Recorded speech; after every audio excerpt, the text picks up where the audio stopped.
ఏసే పరిష్కారము అనుదిన Bible study కార్యక్రమం ప్రేక్షకులందరికీ మన ప్రభువును ప్రియరక్షకుడైన యేసుక్రీస్తు వారి కృపగల నామమున వందనాలు. ప్రభువునందు ప్రియ దేవుని బిడ్డలారా, నేటి దినము బైబిల్ స్టడీ నందు దానియేలు గ్రంథమును ధ్యానం చేసుకుందాము. మీరందరూ నోట్బుక్తోనూ పెన్తోనూ సిద్ధపడి ఉంటే దైవజనులు కారుపాటి శ్యామ్ సాగర్ గారు ప్రార్థన చేసి ఈ దినపు వాక్య పరిచర్య చేస్తారు. ప్రభువునందు ప్రియ దేవుని బిడ్డలారా, నేటి వాక్య ధ్యానం కొరకు ప్రార్థించుదా. తలలు వంచండి, ప్రార్థనలో ఏకీభవించండి.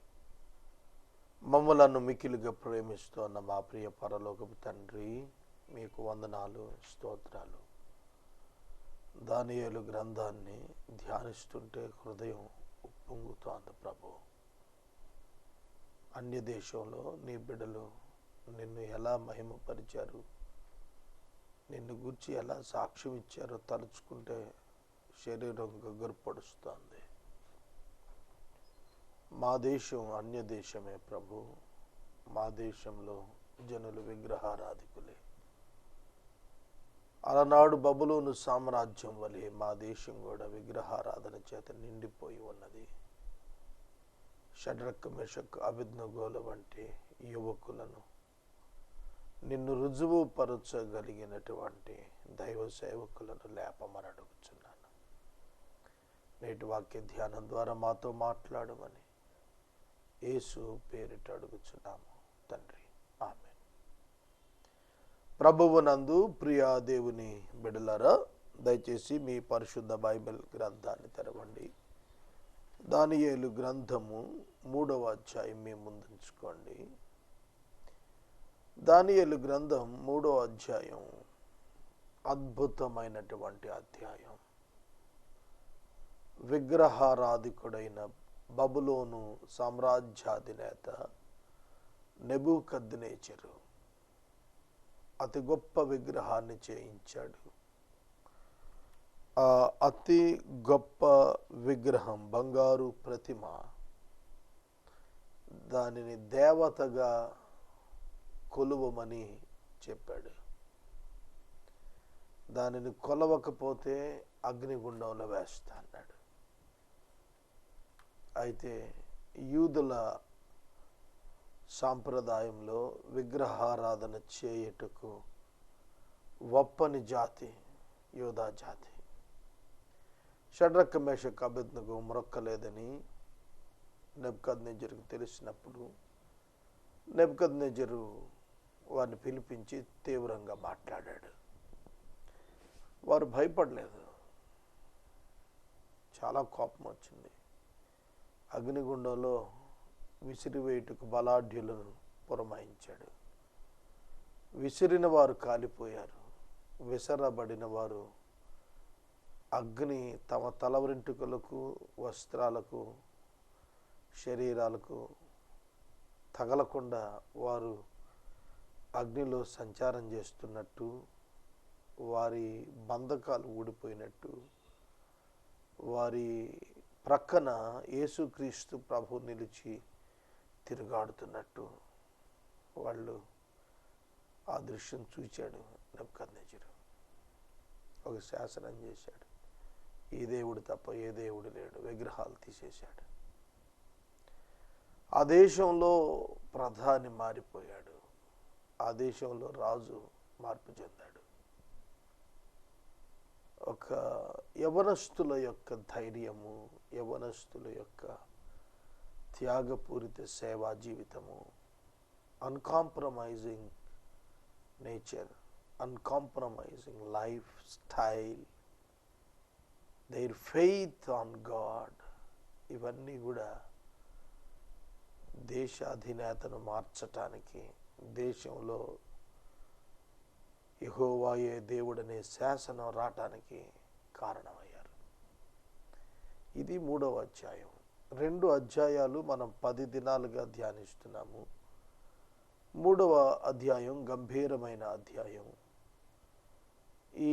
ఈ అధ్యాయం ఇట్ రిప్రజెంట్స్ ఇండియా. ఇది భారతదేశాన్ని ఒక విధంగా పోలి కనిపిస్తున్నది. పరిపాలకులు విగ్రహారాధకులే, ప్రజలు విగ్రహారాధకులే. మైనారిటీ పీపుల్గా యూదులు కనిపిస్తున్నారు. అట్లాంటి సిచ్యుయేషన్లో వాళ్ళు రాజీ పడకుండా జీవించారు. దేవుని నామానికి స్తోత్రం. మన దేశం సెక్యులర్ కంట్రీ, మన దేశం డెమోక్రటిక్ కంట్రీ, ప్రజాస్వామ్య దేశం మరియు మత సామరస్యం కలిగిన లౌకిక రాజ్యం. మన కాన్స్టిట్యూషన్ క్రిస్టియన్కి భద్రత కల్పిస్తుంది. This is the wonder in this country.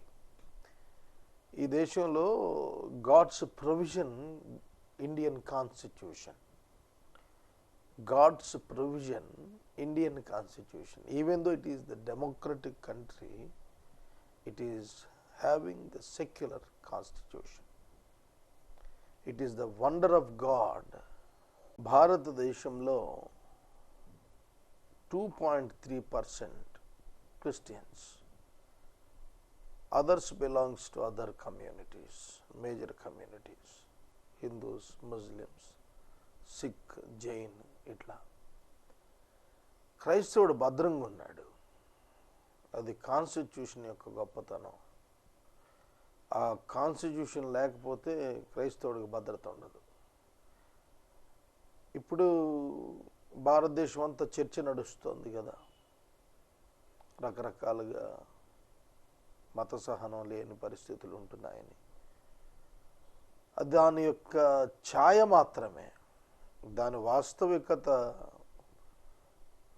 ఇంకా సంపూర్ణ ప్రదర్శనలో లేదు. చాలా తక్కువ. ఎక్కడో ఒక చోట భారతదేశం మొత్తం మీద 1000 కేసులు రిజిస్టర్ అయినాయి అని అంటే it's very less in number, ఒక విధంగా చెప్పుకోవాలంటే. కనుక ఇది మనం ఈ దినాన సౌఖ్యంగా ఉన్నాము అంటే ఇండియన్ కాన్స్టిట్యూషన్ గొప్పతనం. కనుక ఈ బబులోన్ కండిషన్స్ మన దేశంలో మనం ఎంతవరకు తీసుకుందామంటే విగ్రహారాధన. దేశానికి వెలుగు కావాలి. బైబిల్ ప్రకారం మాట్లాడితే ఆధ్యాత్మిక వెలుగు రావాలి భారతదేశంలో. అంధకారంలో ఉన్న ఆధ్యాత్మిక నేత్రాలు వెలిగించబడాలి. They should be lighten. అవి దేవుని చూడగలగాలి. నాతో ఒక మిత్రుడు మాట్లాడుతూ మాకు మరణం లేదు అని అన్నాడు. బైబిల్ చెబుతున్న మొట్టమొదటి మాట, దేవుడు ఆదాముతో చెప్పిన first word it self is a commandment also. అది ఆజ్ఞ కూడా. ఆదికాండం 2:17, పండు తిన్న దినమున నిశ్చయముగా నీవు చచ్చెదవు.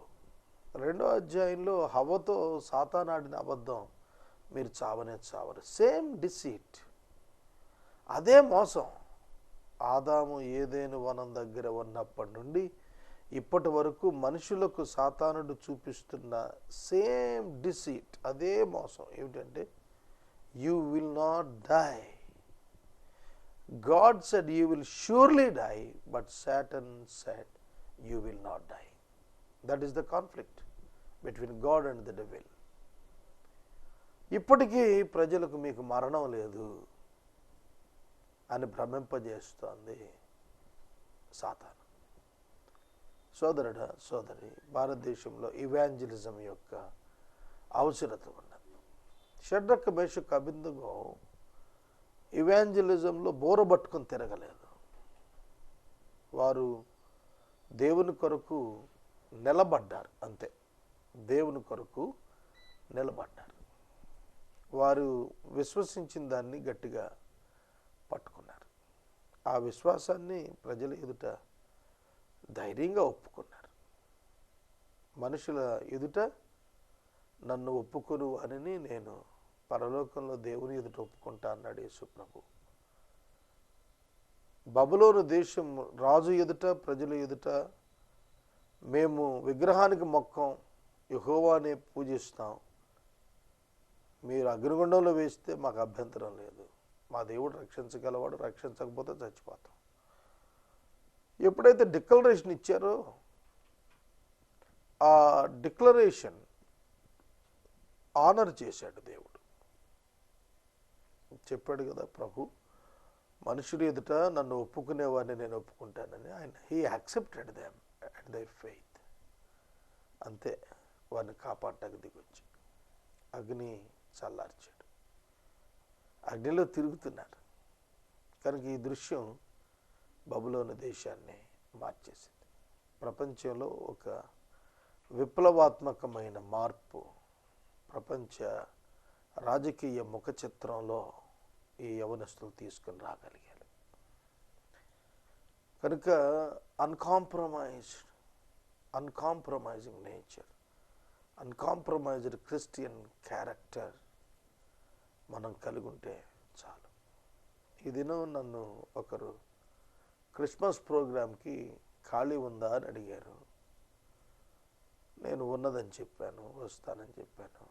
వెంటనే వారు అడిగిన ప్రశ్న, వాట్ ఈజ్ యువర్ పర్స్? నేను అడిగిన, ఏమిటి పర్స్ అంటే, మీకు ఎంత ఇవ్వాలి? వాక్యాన్ని కూలికి నేను అన్నడు బోధించలేదు 25 సంవత్సరాల్లో.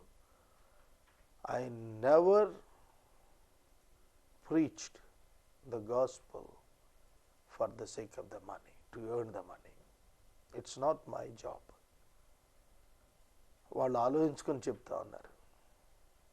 అంటే పర్సు తీసుకుంటేనే సభలకు పిలుస్తారేమో, నాకు అర్థం కాలేదు. దేవుని సేవ రాజీ పడక చేసిన వాడే దేవుని లోకానికి కనపరచగలుగుతాడు. ఇక వాక్యంలోనికి వెళదాం. 3వ అధ్యాయం 1వ వచనం. రాజుగు నెబుకద్నెజరు బంగారు ప్రతిమ ఒకటి చేయించెను, బబులోను దేశంలోని దూరాయను మైదానములో దానిని నిలువబెట్టించెను. దాని ఎత్తు 60 మూరలు, దాని వెడల్పు 6 మూరలు ఉండెను. 60 మూరల ఎత్తు, 6 మూరల వెడల్పు, దగ్గర దగ్గర 5 అంతస్తుల ఎత్తు. 5 stories బిల్డింగ్ 60 అడుగులు, 5 12 60 అడుగులు, 5 అంతస్తుల ఎత్తు,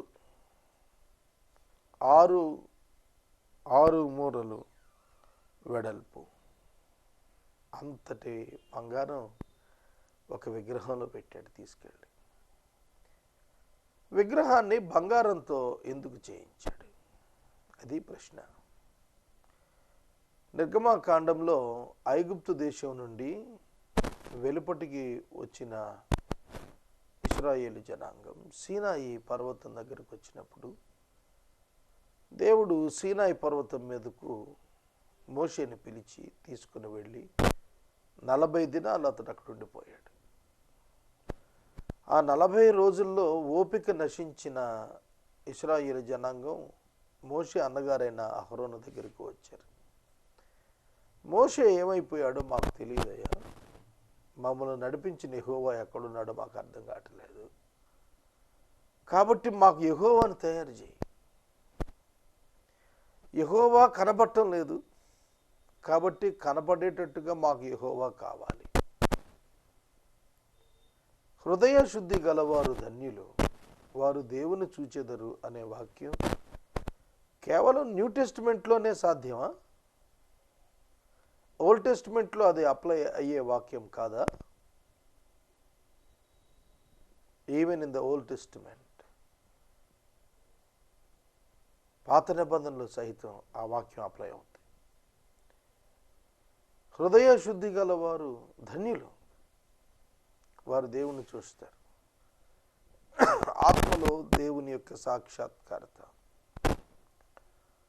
కనుగొనగలగాలి అని అంటే హృదయము శుద్ధి చేయబడాలి, అనగా పాపక్షమాపణ రావాలి, హృదయం మార్పు చెందాలి, దేవుడు అంగీకరించాలి. దేవుణ్ణి ఒక వ్యక్తి అంగీకరించినప్పుడు దేవుని చూడగలుగుతాడు. దేవుని చూడగలుగుట అనగా విశ్వాసము ద్వారా దేవునితో సంబంధాన్ని కలిగి ఉంటాడు. ఆ సంబంధాన్ని కలిగి ఉన్న జీవితాన్ని జీవించగలుగుతాడు.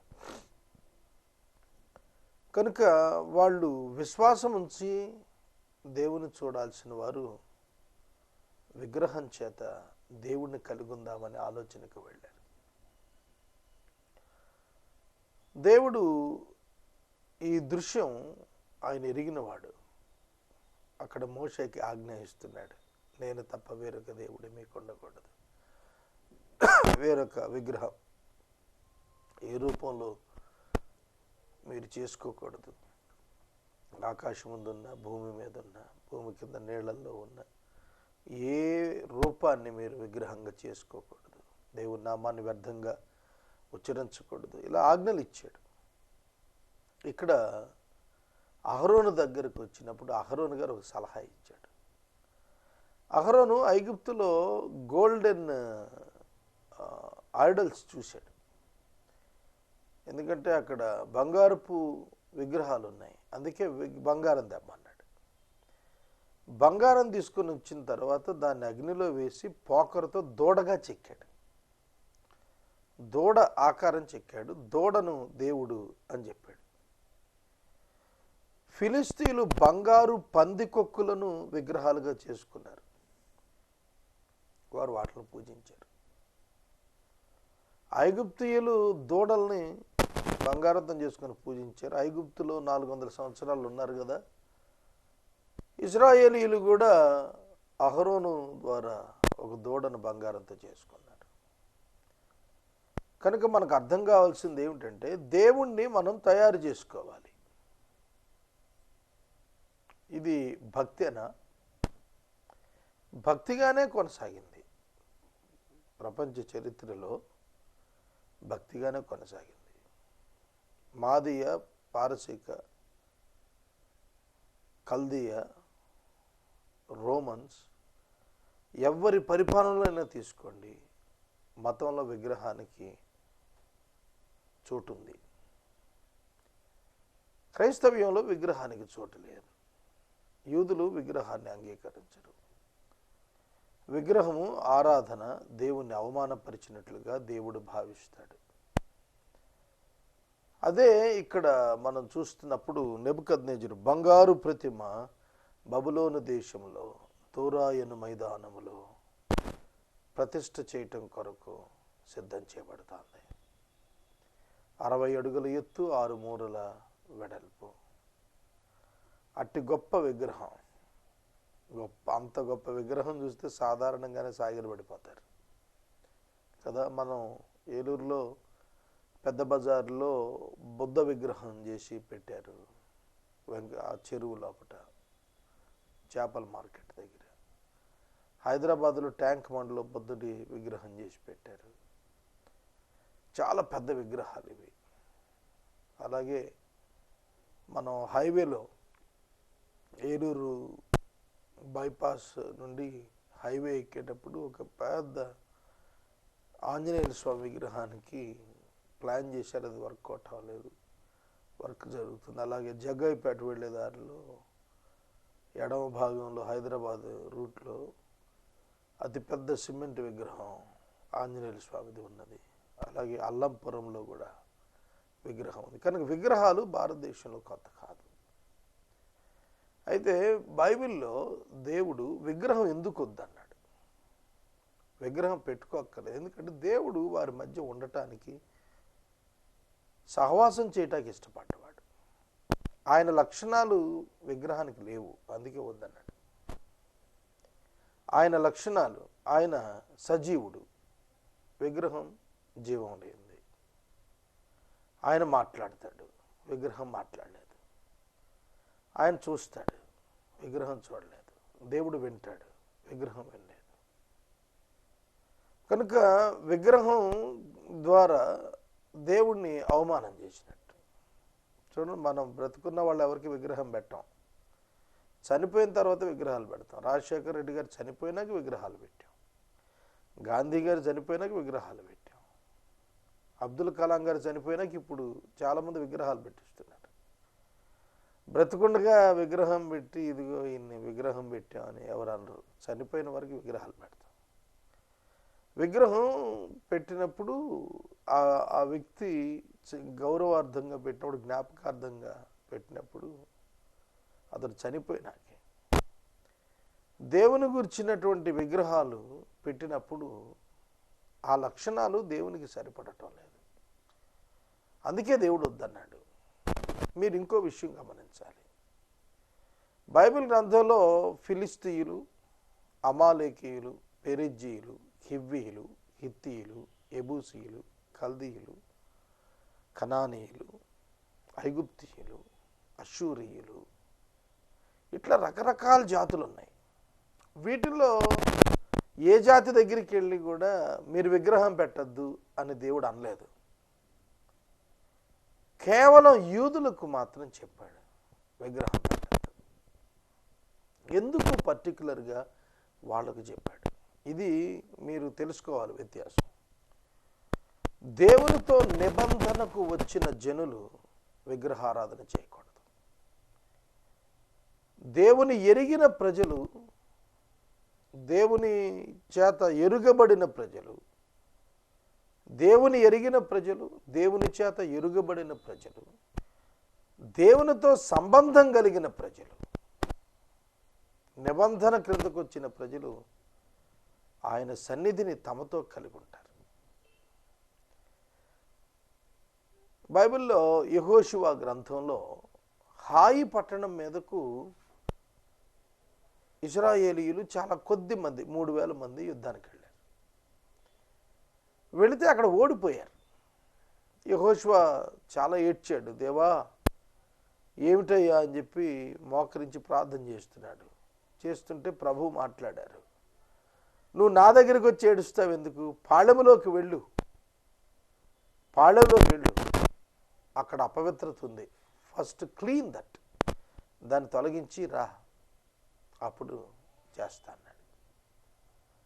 కనుక దేవుడు హృదయం అనేది ఈ పాళెమున పాపము ఉంటే ఆయన లోనికి రాడు.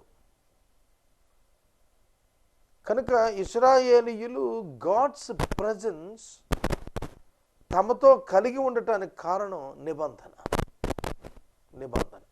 ఆ నిబంధన క్రిందకు వచ్చారు ప్రజలు. నిబంధనకు గురుతుగా మేము ఆయన బిడలం, మేము ఆయన ప్రజలం, మేము ప్రత్యేకింపబడ్డవారు అని చెప్పడానికి వాళ్ళు సున్నతిని గుర్తుగా పురుషులందరూ కలిగి ఉన్నారు, ఆనాడు ఈనాడు కూడా. కనుక పాత నిబంధన క్రిందకు వచ్చిన ఇజ్రాయేలు జనాంగం మరియు వారితో కూడా ఉన్నటువంటి అన్యులలో వారి నిబంధనను కోరుకొని ఒప్పుకున్న వారికి కూడా సున్నతి చేశారు. వారు దేవునితో సంబంధం కలిగిన వారుగా ఉన్నారు. దేవుడు వారి బాధ్యత తీసుకున్నాడు. వారికి తాను దేవుడుకున్నాడు. Because of the covenant with them. వారితో దేవుడు చేసిన నిబంధనను బట్టి వారితో దేవుడు సంబంధం కలిగి ఉన్నాడు. అందుకని వారికి చెప్పాడు, అన్యులు విగ్రహారాధన చేస్తున్నారంటే దే వర్ నాట్ లైట్, వారు వెలిగించబడలేదు, వారికి దేవుడు తెలియదు, వారు దేవుడు తడుమునాడు కనుగొనే ప్రయత్నంలో ఉన్నారు. కానీ యూదులకు ప్రత్యక్షత ఇవ్వబడింది, ధర్మశాస్త్రం ఇవ్వబడింది, ప్రవక్తలు ఇవ్వబడ్డారు, దీర్ఘదర్శులు ఇవ్వబడ్డారు, అనేక సందర్భాల్లో దైవదూతల చేత సందేశాలు ఇవ్వబడ్డాయి. దేవుని సన్నిధి వారి మధ్యన దేవుడు రుజువు చేస్తూ తన ప్రజలకు తాను ఇమ్మానుయేలుని తెలియజేస్తూ వచ్చాడు. అందుకు వారిని విగ్రహారాధన చేయొద్దన్నాడు. కనుక రక్షించబడిన వాడు విగ్రహారాధన చేయలేడు, చెయ్యడు, చెయ్యకూడదు అని అనేకంటే చెయ్యలేడు, చెయ్యడు, ఎందుకంటే రక్షించబడ్డాడు. అది విశేషం. దేవుని హృదయంలో దేవుడు ఆజ్ఞల రూపంలో ఆయన ఎస్టాబ్లిష్ చేసింది ఆయన క్యారెక్టర్, ఆయన శీలం, ఆయన ఇష్టం, ఆయన చిత్తం ఏమిటంటే నేను మీకు డైరెక్ట్గా దొరికాను కనుక విగ్రహంతో పని లేదు. దేవుడు దాన్ని తప్పుగించాడు, అసహ్యించాడు. తన స్థానాన్ని విగ్రహాన్ని ఇవ్వటం ఒక స్త్రీ పరాయి పురుషుని చేర్చుకున్నట్టుగా దేవుడు భావించాడు. తీవ్రమైన పదం కదా అది. ఆధ్యాత్మిక వ్యభిచారంతో పోల్చాడు. కాబట్టి బైబిల్ అంతా, ఓల్డ్ టెస్టిమెంట్ అంతా కూడాను ఇశ్రాయేలీయులు విగ్రహారాధనలో పడిపోయిన ప్రతిసారి దేవుడు వారిని విగ్రహారాధనను గురించి మాట్లాడుతున్నప్పుడు ఆధ్యాత్మిక వ్యభిచారంలో పడ్డారనే మాట్లాడాడు. చాలా సీరియస్గా మాట్లాడాడు. కనుక దోరాయను మైదానములో అతిపెద్ద బంగారు విగ్రహం చేయించాడు. ఎందుకంటే బంగారం కాస్ట్లీ లోహం కనుక దేవుడిని ఘనపరచడం బంగారం ఇస్తేనే అనే భావనలో వాళ్ళు ఉన్నారు. More than the gold, your precious heart, your precious holiness is great.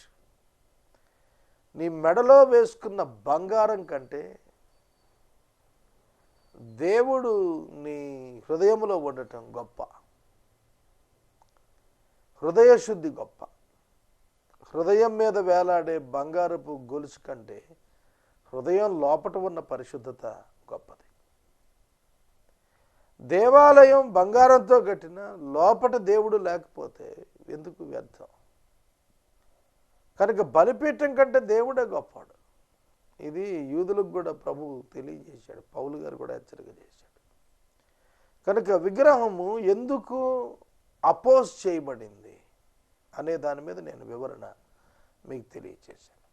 కనుక యూదులు దేవుని ఆరాధించుటకు మాత్రమే ఇష్టపడ్డారు, కానీ విగ్రహాన్ని పెట్టుకోకపోవటం కారణం they were known to God and they knew God. వారు దేవునికి తెలియబడిన వారు ఉన్నారు, వారు దేవుని తెలుసుకున్న వారు ఉన్నారు. దేవుని తెలుసుకున్నవాడు విగ్రహారాధన చెయ్యలేడు, చెయ్యడు. చెయ్యకూడదు అనేది తర్వాత సంగతి. చెయ్యడు, ఎందుకంటే తాను నిజ దేవుని ఎరిగి ఉన్నాడు. కనుక దేవుడు నీతో ఉన్నప్పుడు నీకు ఆయన ముఖ చిత్రంతో పని లేదు. నేను వాక్యాన్ని ముగిస్తున్నాను. అతను ఏం చేశాడు, ఎవరెవరిని పిలిచాడు, ఏ విధంగా ప్రతిష్ట అన్నాడు, అది రేపటి దినం నేను మాట్లాడతాను. బైబిల్లో విగ్రహారాధన యూదులు చేయరాదన్నాడు, ఎరుగని అన్యజనులను గురించి చెప్పలేదు. కనుక believers should not have the idol worship. ప్రార్థించుకుందాం. మనము ఇంతవరకు దైవజనులు కారుపాటి శాంతసాగర్ గారి ద్వారా దానియేలు గ్రంథమును ధ్యానం చేసుకున్నాం. ఈ కార్యక్రమం ద్వారా మీరు పొందుకొనుచున్న ఆత్మీయ మేలులు ఒక ఉత్తరం ద్వారా మాకు తెలియచేయండి. మీ ప్రార్థనా మనవులు మాకు తెలియచేస్తే ఏసే పరిష్కారం కార్యాలయంలో ఏర్పాటు చేసిన ప్రత్యేక ప్రార్థనా శిబిరంలో మీ కొరకు ప్రార్థిస్తాం. మీ కుటుంబ పక్షముగా ఒక ఎపిసోడ్ ప్రసారం చేయాలనుకున్నారు మాకు తెలియచేస్తే మా సిబ్బంది మీ గృహాలను దర్శిస్తారు. ముగింపు ప్రార్థన ఆశీర్వాదాలతో ఈ కార్యక్రమాన్ని ముగించుకుందాం. ప్రార్థించుకుందాం. మమ్మల్ని మిక్కిలిగా ప్రేమిస్తున్న మా ప్రియ తండ్రి, మీకు వందనాలు. వాక్యం విన్న బిడ్డలను దీవించండి. క్రైస్తవుడు విగ్రహారాధన చేయడు, యూదుడు విగ్రహారాధన చేయడు, ఏలయనగా దేవుని ఎరిగిన వాడు. ఇది ప్రతివారు తెలుసుకునే కృపనివ్వండి. యేసు నామమున ప్రార్థిస్తున్నాము తండ్రి, ఆమేన్. తండ్రి అయిన దేవుని ప్రేమ, కుమారుడైన యేసయ్య కృప, పరిశుద్ధాత్మని యొక్క సహవాసం సదాకాలం మనందరికీ తోడైన